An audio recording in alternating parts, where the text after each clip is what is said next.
आज ऑल ओडिशा गोपाल यादव महासंघर राज्यस्तरीय दोल महोत्सव जगतसिंहपुर जिला भगतसिंहपुर ब्लॉक बौलपुर ग्राम में अनुष्ठित हो जाइए। उक्त कार्यक्रम में 8 गोटी काठी लौड़ी दल अंशग्रहण करते। उक्त सभा को राज्य सभापति नारायण बेहेरा सभापतित्व करते।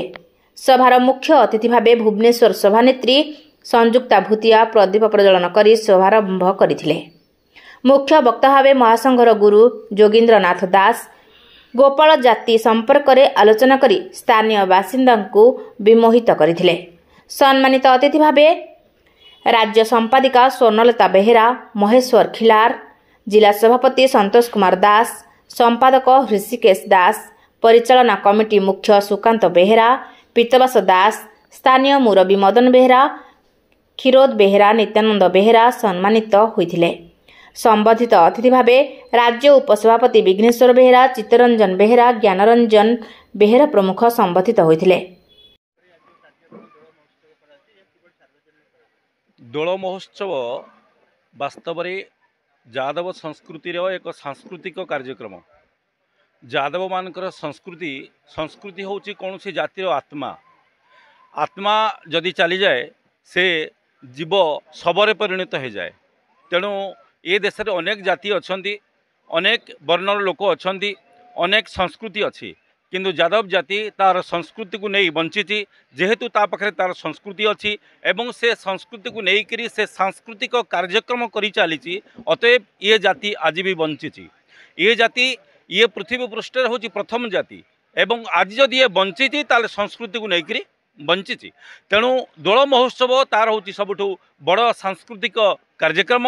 ये कार्यक्रम माध्यम से समाज रे जो वातावरण अच्छी से वातावरण देखौछि एवं निजर जातिर अस्तित्व को, निजर जातिर जीवात्मा को प्रतिपादित करने को जाई एठी दोल महोत्सव कार्यक्रम राज्य स्तर रे उपस्थापित होइछि। ऑल ओडिशा गोपाल यादव महासंघ राज्य सभापति आज जो कार्यक्रम चली ये हूँ ऑल ओडिशा गोपाल यादव महासंघ दोल महोत्सव। यही दोल महोत्सव पलाशोल बौलपुर ग्राम में उपस्थित अनुष्ठित होची।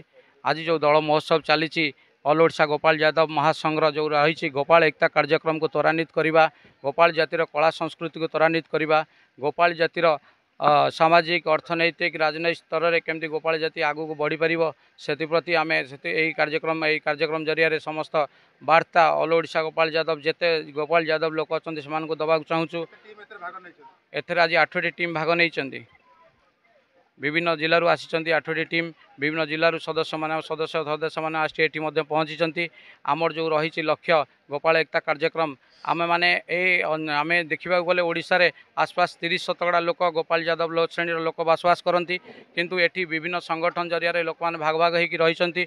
तेणुक ऑल ओडिशा गोपाल यादव महासंघ गोटे लक्ष्य रही जेते संगठन ओडिशा रे रही जेते लोक जोटी अच्छा आम ऑल ओडिशा गोपाल यादव महासंघ गोटे महासमुद्र सदृश जेते नई जमी जाए समुद्र में मिसी जाए सेमती सबू संगठन को आम मिसई गोटे संगठन आम एककार हो चाहूँ।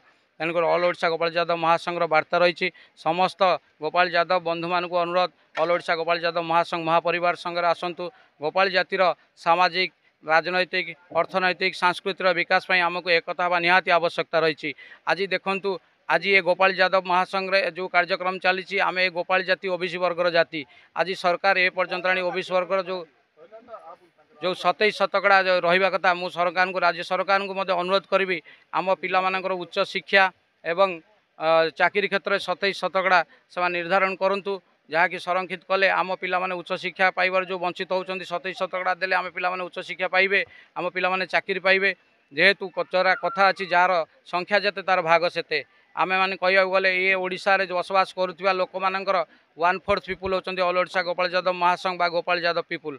तेणुक आम मानकर संख्या एते मात्रा थाई मते आमर कौन क्षेत्र में एतिकी उन्नति हो पारि नहीं।